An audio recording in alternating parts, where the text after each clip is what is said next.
So if you recall where we had stopped last time, I'd gone through a discussion of concurrency, and I'd gone through a discussion of parallelism. And what I'm going to do now is I'm going to give you an example by walking through a fairly simple parallel program that demonstrates how to apply these Java 8 functional programming features in useful ways.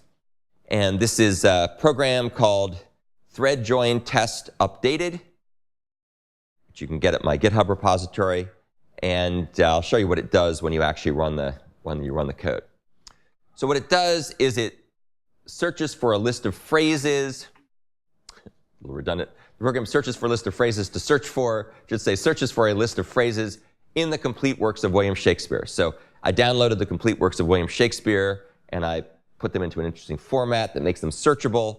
And then I write a program where you can give a bunch of phrases, and it'll come back and tell you where in those phrases, where in the works of Shakespeare the phrases occur. And so the word anon, which means immediately or shortly hereafter, that appears a bunch of places in the works of Shakespeare at certain offsets. Once I explain to you the program, we'll go over the pros and cons of the way Java 8 features are used. You'll see there's some things that are good, so they make life better. You'll see that there's still some other stuff that isn't quite resolved by using Java 8. And of course, that's going to motivate the need for the Java 8 parallelism frameworks we're going to cover in the rest of the course. So this is just kind of giving you an idea of a starting point. If you didn't have any of the Java 8 parallel computing frameworks and you just had Java 8 features like lambda expressions and method references, what good would it be? And that's what this example is going to illustrate. OK, so we're going to use a bunch of thread features like start and join to search for the phrases in the works of Shakespeare. You'll see in a second how we can go through a list of threads and start them all. We can go through a list of threads and join them all, and so on and so forth. So that's sort of the threading constructs we're going to look at here. They're very simple. And then we're going to focus most of the time on how the Java 8 features make life easier or better than using Java earlier features. The particular example we're going to look at is part of a class of parallel programs called an embarrassingly parallel program. And a lot of times people think this is a very funny phrase, and it is a very funny phrase. It's a very odd phrase. So if I'll explain to you what it means, but if you're looking for more discussion, go take a look at the Wikipedia link on embarrassingly parallel.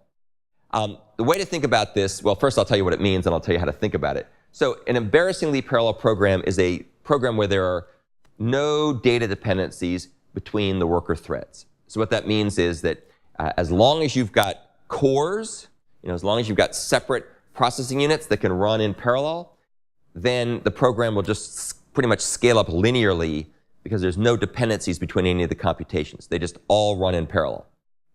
So a couple of different ways to think about this, right? Number one, why do I have a picture of a laundromat? Well, that's a great example of an embarrassingly parallel thing, right? You can take your laundry. If you're like me, when I was in college, I would always procrastinate doing my laundry, so I'd end up with a ton of laundry. And so you go into the laundromat, at some odd time, like midnight or something. All the washers are available, all the dryers are available, and you can just load up all your clothes in all the different washers, and you can run them in parallel. So if you have, N washers and M clothes or bags of clothes, then you can allocate each bag of clothes to one washer, and they'll all run in parallel. So that's what it means. That's sort of the metaphor to think about embarrassingly parallel. In terms of the word itself, embarrassingly, it's like having an embarrassment of riches. If you've ever heard that phrase, it means you have so much money or so many resources, it's embarrassing. Well, that's the basic idea with embarrassingly parallel. You just have like unbelievable amounts of, you have the ability to run your code in as sort of parallel way as your resources, your cores will allow you. So that's where the word comes from and how it's used. Non-native speakers sometimes are baffled by what does it mean to be embarrassingly parallel, and it is baffling. So here's the way this works. We've got this class. We have a main class. This is called thread join test. As you can see, it has a main entry point that's static. It's got a constructor. And this program is going to obtain the complete works of Shakespeare and a list of phrases from 2 text files. We'll talk about each of the text files. So we're going to have one text file That's going to be the file containing all the works of Shakespeare. And the way I did this, just to make my life easier, I have a single text file, and I put a little @ sign at the start of each work of Shakespeare. And you'll see in a second how I use that to split that one input file up into n works, where each work is a string. So this particular factory method called test data factory GetInput takes a file containing this stuff and a separator signal, symbol, like the @ sign, and it creates a list of strings, one string for each work of Shakespeare. So that's what that file does. Then we also have a list of phrases. So I kept shorter phrases here from Shakespeare because I wanted to fit them on one slide, but there could be longer phrases too. So if anybody's ever read, Hamlet or Julius Caesar, right? There's lots of famous quotes, neither a borrower nor a lender be, beware the Ides of March, and so on and so forth. And so each of the phrases appears on a separate line. So we've got a file that has all the works of Shakespeare and a file that has all the phrases we want to find. And the one thing I have to say about Shakespeare, that guy sure wrote a lot of cliches, didn't he? Right? So here's the GetInput method. This is the one that's going to take a file and split it up as an array of strings. And it does it in a very clever way using some cool Java 8 features. So the first thing it does is it goes and it gets a URI that's the location in the file system where the file is located. So once we've got that sort of the file path, the path name for the file, we then go ahead and we call a method called readAllBytes. There's a method on the class files that will read all the bytes at a particular path name. So now we have a string that has all the bytes of the file. And let's assume, for sake of argument, that's very efficient. Now what we want to do is we want to take that string that has the big contents of the file, and we want to split it up into a list of strings, one string for each work of Shakespeare. And we do a very, very clever thing here. We take the splitter parameter, which remember was the @ sign, and we compile a regular expression using the @ sign as the thing we're going to use to split up the input. It's going to split it by the @ sign. The @ sign does not appear anywhere else in the works of Shakespeare, not surprisingly. And so once we've compiled that regular expression, then we call a method on the regular expression class called split_as_stream. And split_as_stream takes a string containing a bunch of bytes, all the works of Shakespeare, and it splits it up into a stream where each stream element corresponds to the splitting at the @ sign. So it splits things up into a stream. So we'll end up with a stream of strings split at the @ sign. And then what we do is we take that stream and we filter out everything in the stream that's empty. So we get rid of all the empty strings. If there happen to be blank lines in the stream, then this filter will simply remove them from the stream. So now we'll end up with a stream of non-empty strings, and then we collect that stream into a list. So we'll have a list of strings, one string for each work of Shakespeare. So that's basically what we're going to have. Any questions about that? So it's a really cool, this particular code runs sequentially. Not that it really matters for this simple program, but this is a way of reading a big file and splitting it up into a bunch of strings, one string for each of the works, where work is demarcated by an @ sign. All right, so just some cool little stream stuff, showing how you can use streams with regular expressions, how you can filter things, how you can convert a stream to a list, and so on. Here's the getPhraseList factory method. It's similar, but what it does is it goes ahead and reads all the lines of a file into a stream. So now we have a stream consisting of all the lines, and each line in this case will be a phrase from Shakespeare, right? So, my kingdom for a horse, or to thine own self be true, or whatever you're looking for. So we end up with a stream of phrases. We then filter out any empty strings that may have been in the file, and then we collect that into a list of strings. So that's how we end up with a list of strings corresponding to the phrases. So we've got a list of the works as strings and a list of the phrases as strings. Okay, so here's the main function. This is the one that's the entry point into the whole program. And all we do is we make an instance of something called search one-shot thread join, and we run it. And so this is going to be an object that will search for all the phrases in all the strings in parallel. OK, so far so good.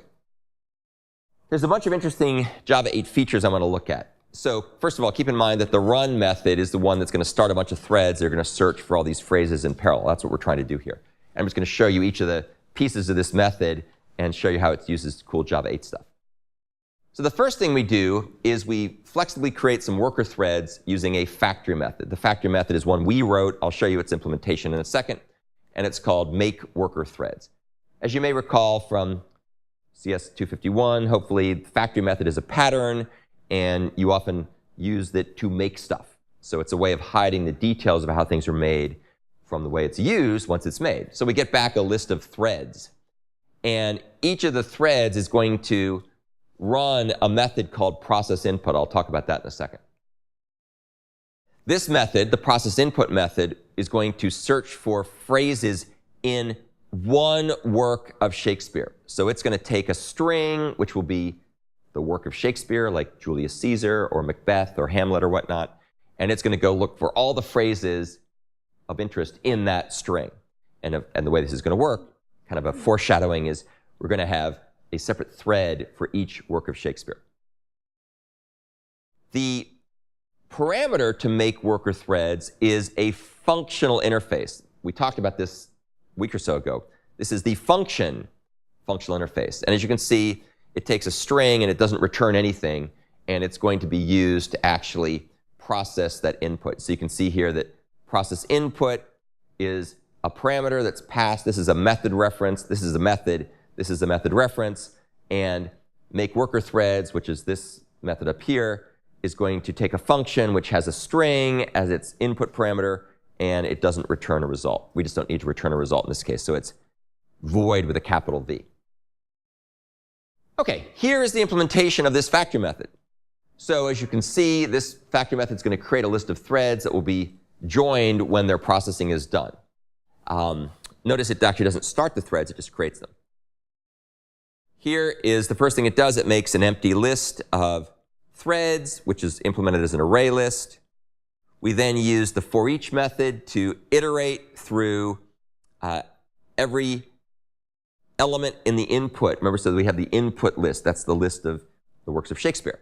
So for every work of Shakespeare, do this code. So for each work of Shakespeare, do this. What is the this?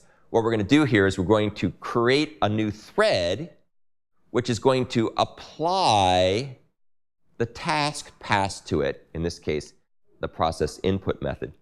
And it's going to go ahead and have that code run when the thread starts to run. So remember, this is a lambda expression here, the open, close, arrow, task.apply, input. That's a lambda expression. So that lambda expression actually doesn't start running at this point.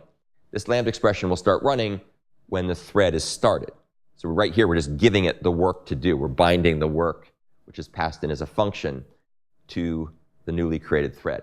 And then you can also see that we're adding each of these threads that we've created but not started into the worker threads list. So when we're all done with this thing, we'll have added each new thread to the list, and we're going to return that worker threads list as the return value for this method. So that's how we get back the set of worker threads, or the list of worker threads. The next thing we're going to do is we're going to start the thread. So remember, in Java, creating a thread is not the same thing as starting it. They're two separate operations. And by the way, it's all too easy to forget to do that. I can't tell you the number of times, especially when I was beginning, I would make a thread, and then I would wonder why my program didn't do anything, and it's because I forgot to start it. So once you make a thread, you have to start it. And this is the way, well, first of all, this is what a Java thread is. So the gray round angle is a process, which is the unit of protection and resource allocation. And then these threads are separate units of computation that can run in parallel when mapped to the multiple cores within the context of a process. And remember, the thing that we have here is we have these little stacks. Each thread has a stack Each thread has a stack of so-called activation records. Activation records are just a way to keep track of which methods are called, so you can support recursion and you can have local variables and other good stuff. If you ever have a chance to take a sort of a programming languages course, hopefully they'll explain a bit more about activation stacks and runtime stacks and so on. Before I go on, any questions about what a thread is? So what we're going to do here is we're going to iterate through the list of threads that were created by make worker threads, right? So make worker threads was the factory method that gives us a list of threads. Then for each thread, we're going to tell it to start running. And when start is called, that's going to be what triggers the creation of these stacks. And as you can see, when each thread runs, it's going to call the process input method. And each thread will process a different work of Shakespeare. So each of the threads will call the process input method, which, as we'll see, is going to iterate through all the various phrases, seeing if there's a match. And so you might have one thread that does Hamlet, one thread that does Macbeth, one thread that does King Lear, one thread that does Julius Caesar, and so on and so forth. OK, so I call this a thread per work. This just means work of Shakespeare. It's really more like thread per string or thread per input or whatever. Now, when we're all done with this stuff, in other words, when all the processing is done in parallel, in an embarrassingly parallel way, then we're going to go ahead and use the ForEach call in order to join with the results. And notice how this thing works. For each thread, we're going to call thread.join. And thread.join, as it turns out, is what's called a barrier synchronizer. So you can kind of think of barrier synchronizers as like the starting gate at a horse race, right? I'll talk more about this in other contexts, but the idea of barriers is you want to wait till everybody reaches a certain point, and then they can all start together. In this case, we're waiting till everybody's done. They've all joined before we finish and wrap up the program. So that's what's called a barrier synchronizer. There's lots more cool, powerful barrier synchronizers in Java, like cyclic barriers and countdown latches and phasers and so on, which we will not talk about at all in this class, but we'll cover if you come back in the spring. For this particular program, which is a very simple program, we don't use any other types of synchronizers, which is just an indication of the fact that this is an embarrassingly parallel program. So each work of Shakespeare runs in parallel to the other works of Shakespeare that are being processed.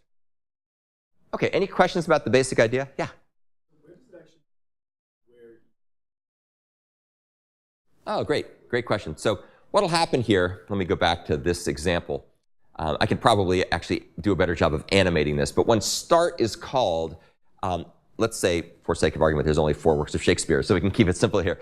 So what will happen when it iterates through the 4 works of Shakespeare, like these guys, it'll call start on each one.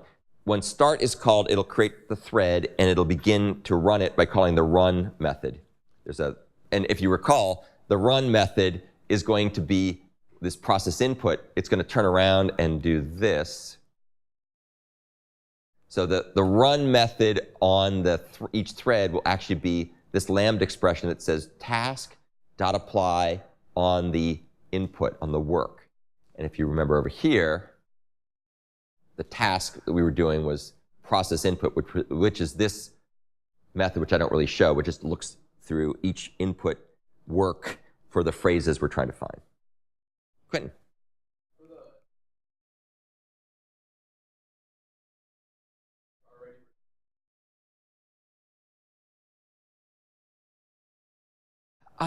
Let's see. I don't think there's another. The question was, is there not another functional interface that we could use here to? I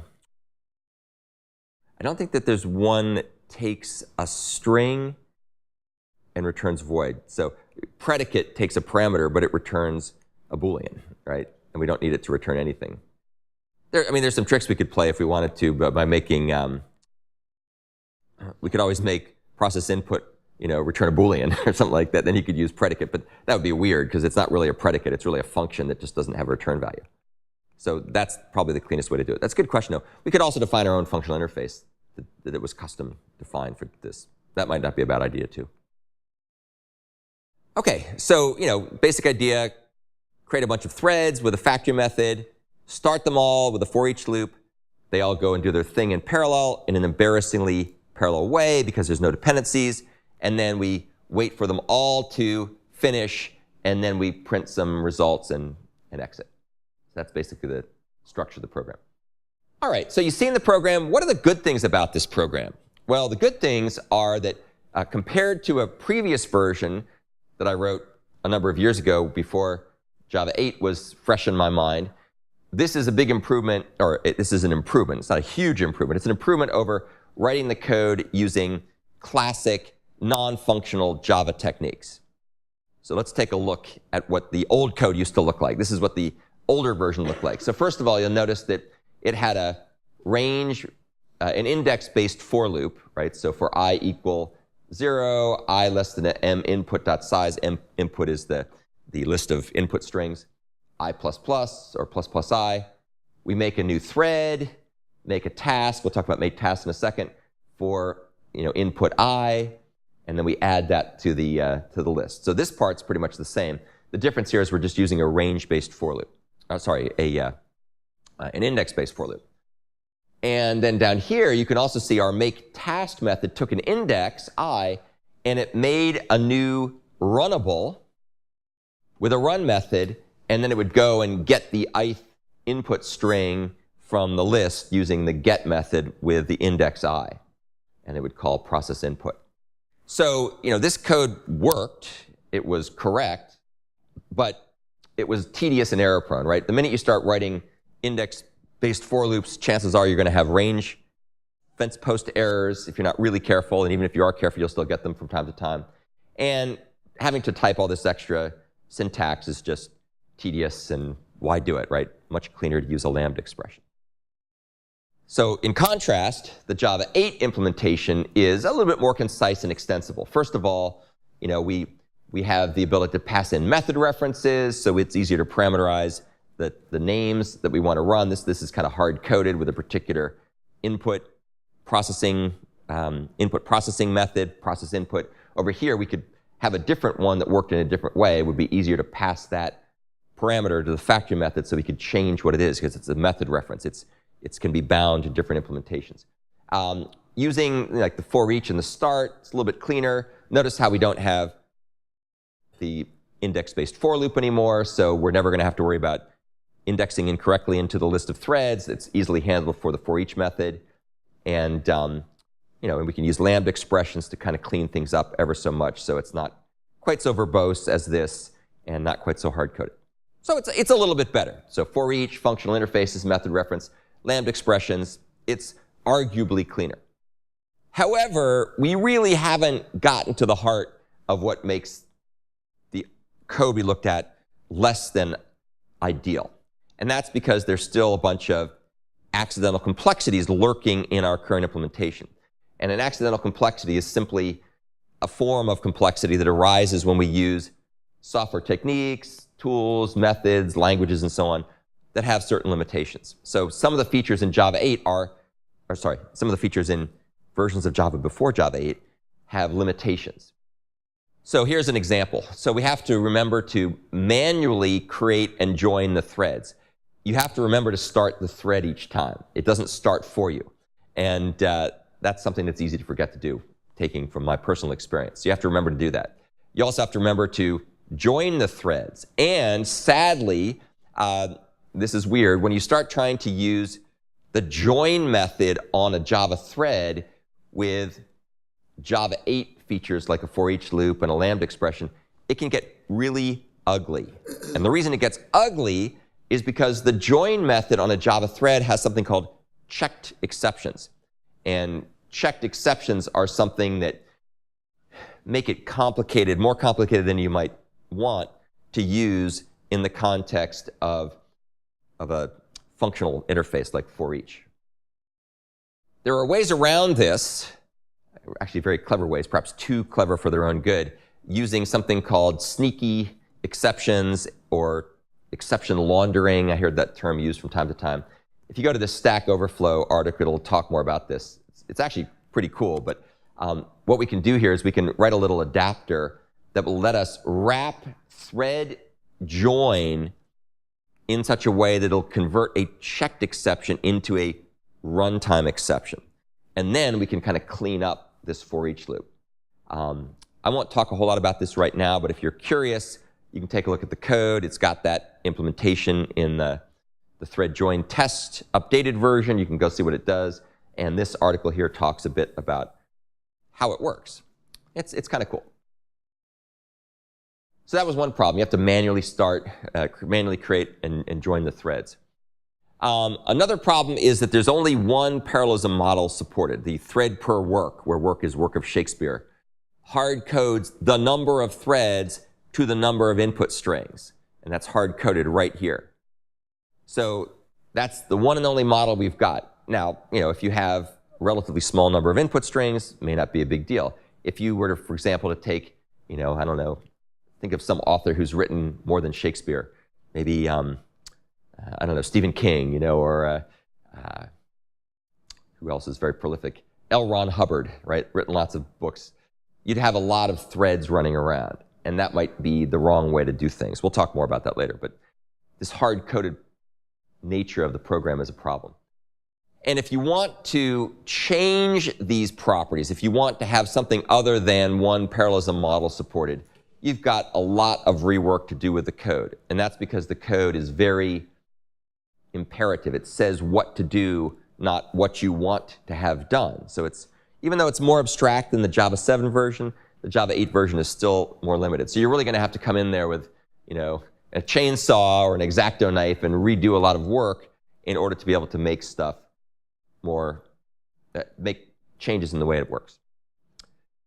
So why do I even bother mentioning that? Because that's a motivation for all the other stuff we're about to talk about. So we're going to talk from here on in the course about a bunch of other Java parallel frameworks, starting with the fork join pool, and then going to streams and parallel streams, and going to completable futures, all of which address the limitations that we just talked about. So they use all the cool Java 8 stuff, like functional interfaces and method references and lambda expressions and so on, but they don't hard code you into a corner. So there's a lot more room for flexibility in how things are processed in parallel.